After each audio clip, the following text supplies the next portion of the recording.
Hello and welcome to Ahval Podcasts, the home of objective, up-to-date and independent reporting on Turkey. Don't forget to follow our reports through social media, on ahvalnews.com or through our mobile app. Let's get started. Hello and welcome to Talking Turkey. I'm Ahval editor David Lepeska, and with me today is Merve Tahiroğlu, Turkey Program Coordinator at the Project on Middle East Democracy. Hello, Merve, and thanks for joining us. Thank you for having me, David. We are talking on Wednesday, the day after the U.S. House of Representatives placed what some analysts are calling a double whammy on Turkey, passing a resolution to recognize the Armenian Genocide and another to levy sanctions against Turkish President Erdoğan and other Turkish officials for their offensive in northeast Syria. How do you see these resolutions being received in Ankara? Well, very negatively, of course. Well, the two things are quite related because of politics, and I think this is the part of the frustrating bit of what's been going on with Congress lately, from Turkish point of view, but also from the point of view of us, Turkey analysts looking at it from Washington. The Armenian Genocide bill, of course, has been a long time in the coming. This every year, especially around in April, the anniversary of the genocide, this comes to the floor, and it's never really voted on. This has been a major initiative of especially the Armenian lobby here in the U.S. But every year, the U.S. makes a strategic choice, I guess, to position itself in terms of this neutral space between where the American scholars and the public opinion is generally accepting of the historical reality of the Armenian genocide, but they won't go far as to politically recognize it. And this is partly the U.S. Kind of winking at Turkey as this NATO ally, saying we will help your public diplomacy in this by staying neutral, and unlike other countries like France, we won't recognize it. So the fact that the House overwhelmingly voted on this is actually pretty historic, and the fact that it's coming at a time when there is growing frustration in Congress for all sorts of reasons related to Turkey shows how politicized this really is. And of course, as you mentioned, it came alongside the sanctions bill in the House. The House voted on it. There are multiple sanctions bills also in Senate. There's a Senate version. There's a different version. The White House was considering at some point imposing its own sanctions on Turkey. So this Turkish Syria incursion, I guess, opened a tinder box, so to speak. And now we're just seeing a lot of frustration that has been brewing for a long time in Washington's policy circles, particularly in Congress, come out to the fore with these bills and resolutions. Yeah, let's start with the sanctions. Turkey's offensive in northeast Syria has thus far displaced somewhere around 160,000, 180,000 people, and many analysts and observers, including former U.S. ambassador to the UN, Samantha Power, have described what Ankara is doing in Syria as ethnic cleansing, which helps explain the House approving sanctions this week and those other bills you mentioned. How do you think these sanctions or potential sanctions will impact Turkey's offensive? And if they go through, its economy? Yeah, well, in terms of the immediate impact, I think I agree with a lot of us looking at it from here, knowing Turkey and the domestic situation in Turkey. I don't think it's going to have much of an impact in the short term, partly because, Turkey already accomplished the most important, so to speak, military, quote-unquote, goals that it has in northern Syria. But much more importantly than that, the moment after the phone call between President Erdoğan and President Trump, the moment the U.S. kind of gave Turkey the green light to go into Syria, that decision was already made. So it's really hard to sort of stop the Turkish military presence and activities right now in Syria. Now, in terms of the ethnic cleansing, this is something that Congress is extremely worried about. We hear multiple members mentioning it. It's mentioned in a lot of the legislative language as well. But it's really hard. The U.S. has very little ability here to actually direct what Turkey is doing on the ground, mainly because Turkey is also working with Russia at this point, more so than it does with the U.S. The U.S. has more reduced presence. And again, most importantly, President Trump gave Erdoğan the green light to do, I guess, short of ethnic cleansing, but it's hard to define how these things are actually prevented or even being done. So there's very little power that the U.S. actually has to stop Turkey in northern Syria right now. I guess this is more of a political message coming from Congress, both to the Trump administration and to Turkey, saying that they disapprove of this, of the way in which the Trump administration has been conducting its foreign policy towards Turkey, which is on a very much on a personal basis, without consulting other U.S. bureaucracies and the U.S. Congress. Speaking of delivering a political message, I've seen analysts arguing that the House passed the Armenian Genocide bill for the wrong reasons, that it was not done out of an acknowledgement of any historical reality, but in order to punish Turkey for its Syria offensive. Would you agree? And in this case, does the motivation matter? Well, the motivation matters from Turkey's domestic politics point of view. Turkey would have been frustrated with this decision regardless, because again, as I said, it's nothing new. This happens every year. It's a major part of Turkish-U.S. bilateral relations. The idea that every year that Turkey will oppose this particular recognizing the genocide initiative. But the recognizing doesn't happen every year. Yeah, the recognizing is very new, and the fact that it comes at this high politically charged environment and time when, again, Congress is frustrated with Turkey for multiple reasons. The Syrian incursion is only the latest one, but especially since last year, this talk about Turkey, the delivery of the Russian S-400 missiles to Turkey has questioned in the minds of a lot of Congress people in the U.S.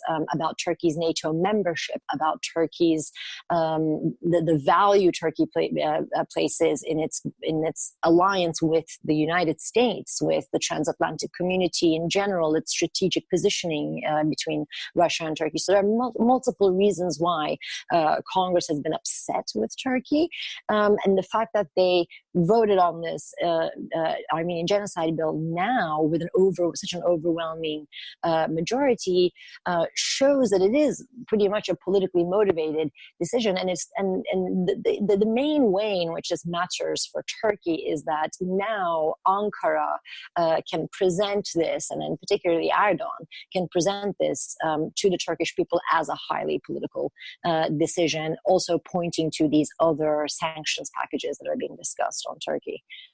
Mm-hmm. You said that U.S. lawmakers are frustrated with Erdoğan and with Turkey. They're also frustrated with Trump, who has seemed to side a good deal with Erdoğan in recent weeks.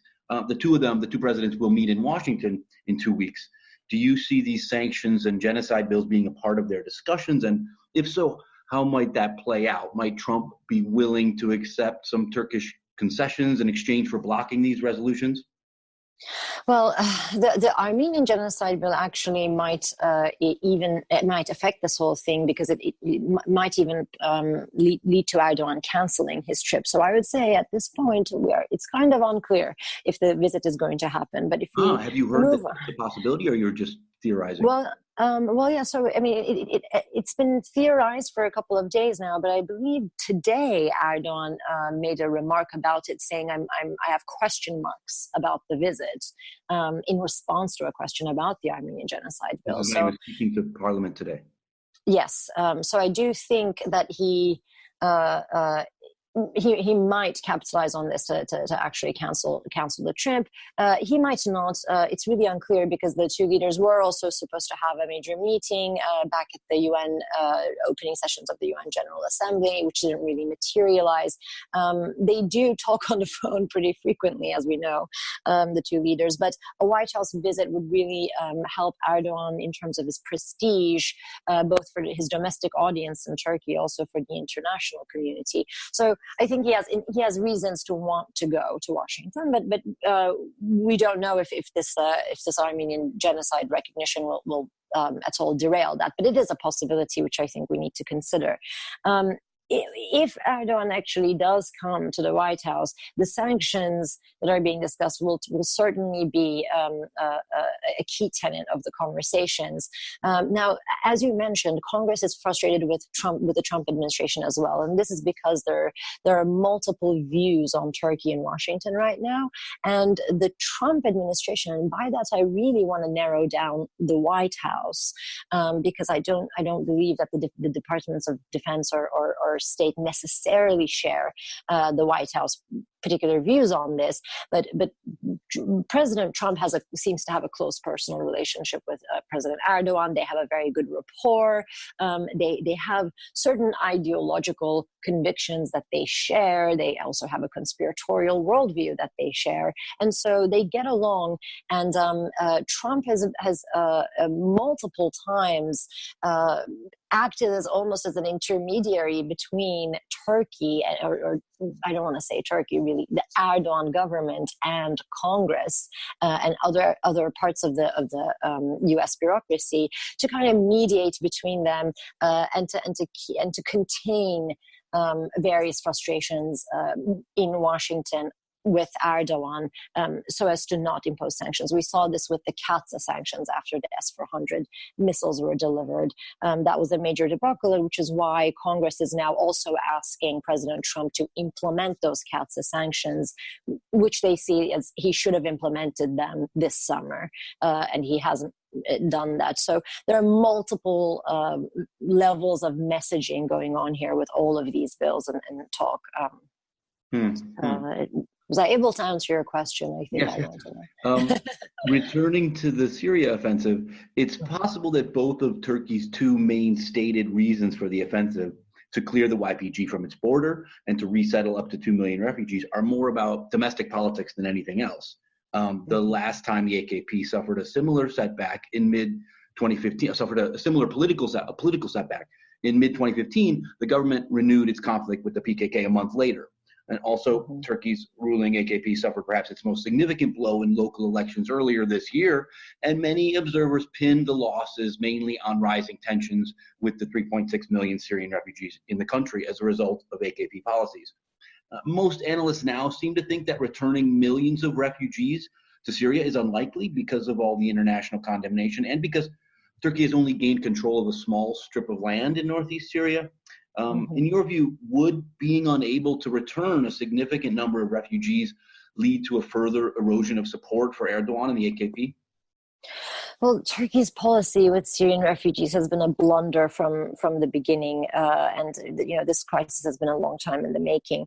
The problem is, correctly as you mentioned, it's really unrealistic to think that Turkey can shuttle its 3.5 million or even 1 or 2 million, maybe 1 is more likely, but 2 million, half of the refugees that are in Turkey right now into this strip of land that it controls in northern Syria is highly unrealistic to think that this could happen, both because of the narrow space there. Also, how is Turkey going to deport all of these people? Is it going to deport them?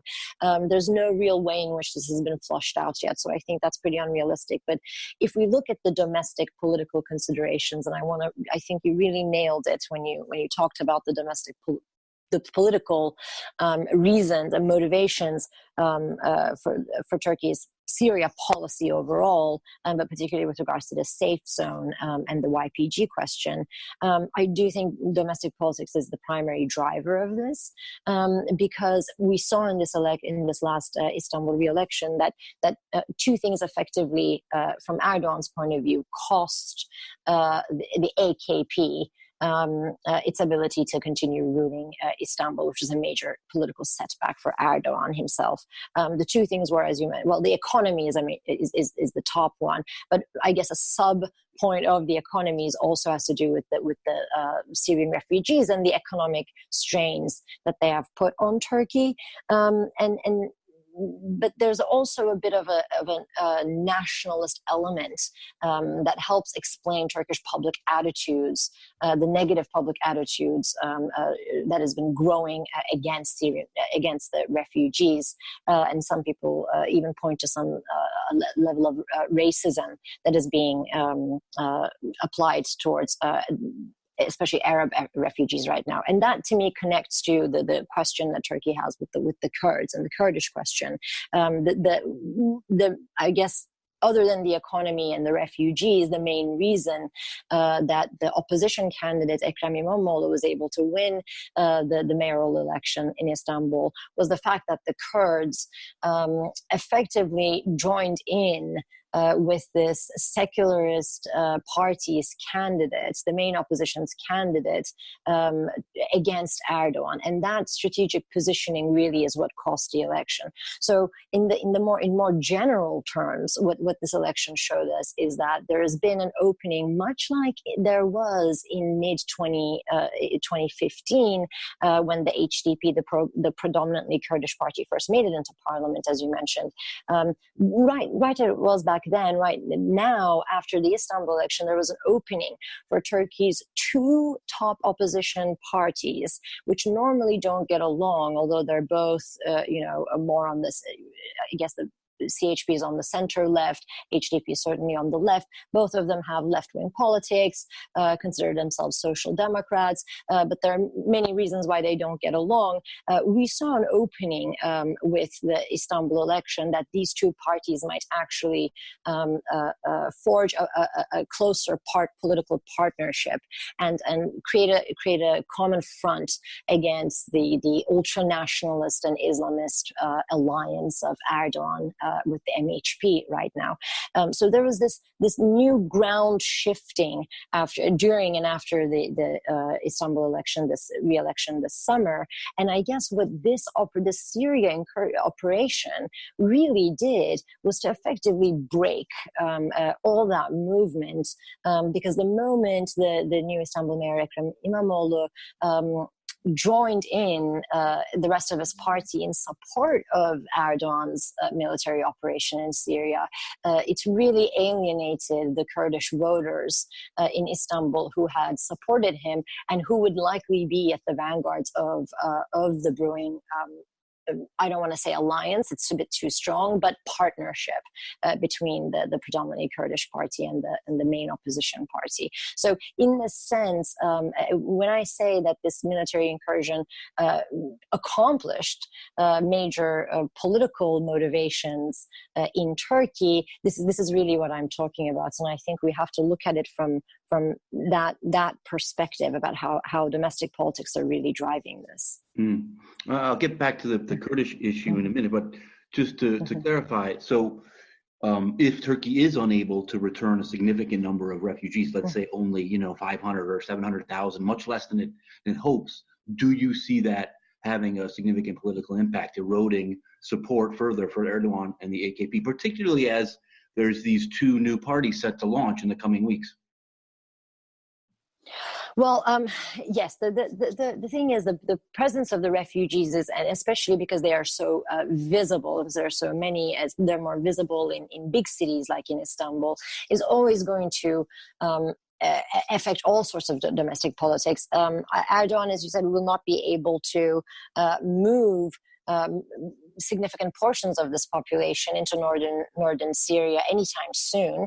So that is going to continue exacting costs on him politically at home. The thing is, this is also a national security problem beyond the electoral political considerations around him. I mean, Turkey needs to find a way to deal with the refugees, many of which don't really have a legal status right now. I mean, Human Rights Watch and Amnesty International just last week, confirmed the reports of dozens of deportations, and that suggests Ankara could turn to more questionable means to return refugees and deal with this issue. Do you see that happening? Well, already we saw reports that's been happening. I guess the way it's been happening is that Turkey argues, the Turkish government argues that it's taking unregistered refugees and placing them from other provinces and placing them into provinces where they should be registered or they should have been registered, and not necessarily deporting them into Syria forcefully, although multiple accounts of Syrian refugees who have returned to Syria point to those kinds of deportations. And I do think that we could see this aggravated, this policy aggravated in the upcoming months if Turkey is unable to find a better way to deal with it. And I really can't think of a better way to address this question. From a humanitarian point of view, what would be more reasonable and realistic would be to actually extend citizenship, or at least some sort of an intermediary status to these Syrian refugees inside Turkey, and try to integrate them into Turkish society. But of course, that is really difficult in the current climate of rising ultranationalism in Turkey, which Erdoğan himself, by partnering with ultranationalist political allies, helped boost in the first place. Regarding the other political concern, the Kurdish issue, Turkey's Syria offensive appears to have achieved its military objective, as you said, destroying the YPG entity on its border. But what has it done to the prospects for peace between Ankara and the PKK, first of all? And second, how has it reshaped the government's relations with Kurds? Well, this entire offensive, the rise of the Syrian Kurds has been always deeply integrated to Turkey's peace process with the PKK. So the more, I guess, the YPG in Syria, grew popular on the international stage because of its fight against ISIS, the more negatively that affected Turkey's own peace process with the PKK. And I guess all of this shows us that Turkey's primary motivations in Syria have always been political. And I do want to mention that, when we talk about the YPG, yes, the links between the YPG and the PKK and the overall Kurdish objective is the overall Kurdish objective of creating some sort of a statelet or autonomy is something that Turkey considers a strategic threat. But if we look at the military threat coming from the YPG to Turkey, it's really hard to point to such a threat of whether such a threat ever really existed. So when we talk about Turkey's operation into Afrin, when we talk about Turkey's military operation now against the YPG, there's actually very little counter-terrorism related rationale in it, which is why I again bring it back to the political consideration. Now, in effect, what this does is it completely it ruins the possibility of a peace process, I think, between the PKK and Turkey, but also the prospects of reconciliation for the Turkish government with its Kurdish citizens. We do have to separate Turkey's Kurdish citizens from the PKK as an organization in terms of its dealings with the government. The PKK might make strategic or tactical decisions to negotiate with the Turkish government or declare ceasefires, etc. But the Kurdish people in Turkey are seeing exactly how Erdogan's political calculations have come at the expense of a grand peace between the PKK and Turkey, which would relieve a lot of stress and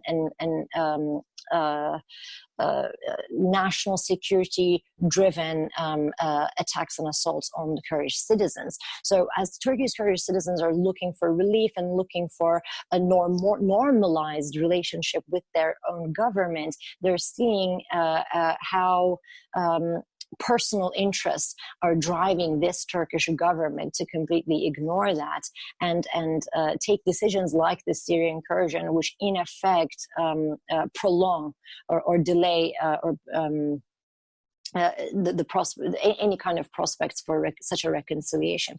I think that's the most negative aspect of this, and we have to also realize that every time Turkey engages in a military operation, a cross-border military operation, and this includes operations in Iraq against PKK targets, we have a heightened militarism inside Turkey. This ultra-nationalist feelings are boosted. There's all sorts of militaristic spectacles that happen, and all of this helps, crystallize the anti-Kurdish sentiment that very strongly exists in Turkey right now. And these are things that are going to affect future generations as well. It has the potential of radicalizing both more nationalist Turks and more nationalist Kurds inside Turkey. So the trickle-down effect will be is already, I believe, very negative. So even if the PKK in the next, in the short to medium term makes any kind of strategic calculation to sit and relaunch talks with Turkey, it's still Turkey's Syria policies here and policies towards the YPG will continue to impact its broader reconciliation with its Kurdish population. Trump has said a small contingent of U.S. troops will be staying in Syria to watch Kurdish-controlled oil fields. You argued earlier this year in Foreign Affairs that these oil fields, these oil fields could be used to encourage peace-building efforts between Turkey and Syrian Kurds, and maybe also Turkish Kurds. How might that work, and could it still happen today? I think the time for that discussion is long gone, because the fact that the Syrian Kurds, or the SDF, this umbrella organization that is dominated by the YPG, the fact that they controlled these oil fields gave them leverage, gave the SDF leverage, and increased SDF's bargaining power, both against the Assad regime in Syria, but also in terms of against its dealings with Turkey. So what could have been done from the U.S. point of view, if the goal was to continue working with the SDF and its political arm, the SDC, which already through controlling large swaths of Syrian territory, already had engaged in local politics. It had been governing in many kinds of local councils. So already this political project had been undergoing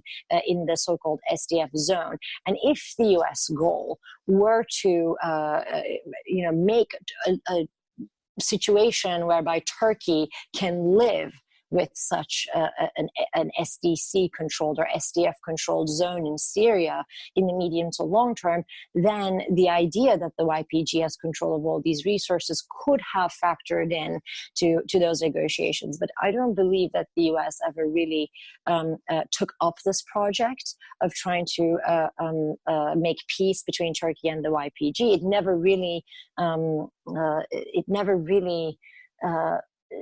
owned up to its own support of the SDF and never really engaged with the SDF in a political way, never really supported the Kurds politically in Syria. So I don't think that in the intermediary, as playing this intermediary role between the YPG and Turkey, the US ever brought any of these considerations to the fore. And today, President Trump's talk of securing these oil fields is just kind of difficult to understand, because it's unclear what he plans to do with them, and it would be illegal to try to take that oil, and it's unclear, given all these question marks about U.S. presence in Syria, whether it wants to stay there long term, what he really means with this talk on the oil fields.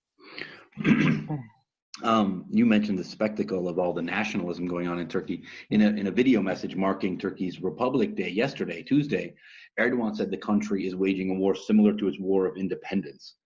What's the extent of critical views in Turkey toward this offensive in northeast Syria? Do you think Turks see it as another war for independence?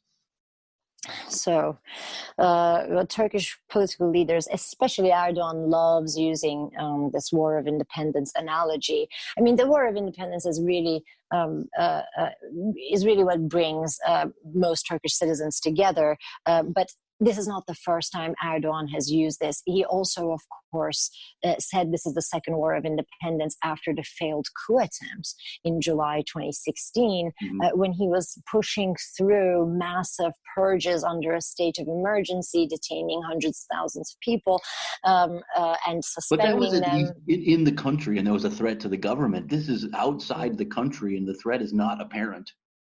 Well, but by the way, that threat, even inside Turkey against the government, is nothing comparable to what Turkey went through in the War of Independence. So again, that analogy was a huge stretch. I guess the idea, and even with this one, the idea that this is a threat coming from outside borders. I mean, the YPG never really attacked Turkey. It always wanted to have good relation, or at least non-violence with Turkey. So I think that the idea that there was this real threat is also kind of a stretch. It plays well domestically, I will say that. I don't know about the Second War of Independence and whether that imagery particularly will resonate with the bulk of the Turkish population, but it will resonate with enough of them. I saw a recent poll, I think it's about 79 or 80% of the Turkish public opinion seems to be in favor of the military operation in Syria. But again, I want to qualify this because I mean, Erdogan and businesses close to Erdogan, his family or friendly to his government, control 90 to 95% of Turkish media. We have people getting detained for insulting the president or insulting the state for tweets that are years old on social media. I mean, even if the tweets are contemporary, that wouldn't make it okay. But just to show you the extent of how egregious this entire the entire repression has been in Turkey. So when we look at public opinion, it's really hard to gauge how much of that public opinion is really authentic or genuine. I would, mention that just over the last few weeks, I think. It was the last I checked. It was 24 people were arrested because of social media tweets criticizing the incursion. That was from about 184, 86 people who were detained. Now, when the government is going after almost 200 people, detaining them for their social media posts criticizing the war, then that's going to make it all the more unlikely for any critical voices to be able to come out and speak out against this. And, politically speaking, there is a major political party in Turkey, the HDP, the third largest party the second largest opposition party in parliament, is very critical of the Syria operation, but they're not allowed to speak. Their co-chairs the current co-chairs are indicted. The previous co-chairs are in jail. Multiple members have been in jail under, dubious terrorism links or propaganda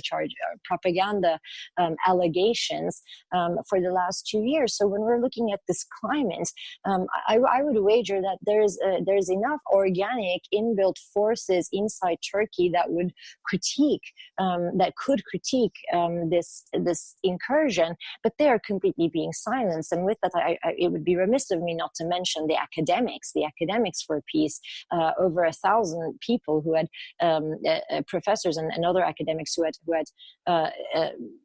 signed a petition before when Turkey launched its Afrin operation. I think it was in 2017. Or was it 2018? When they signed a petition, which was effectively saying that we don't want war, we want peace.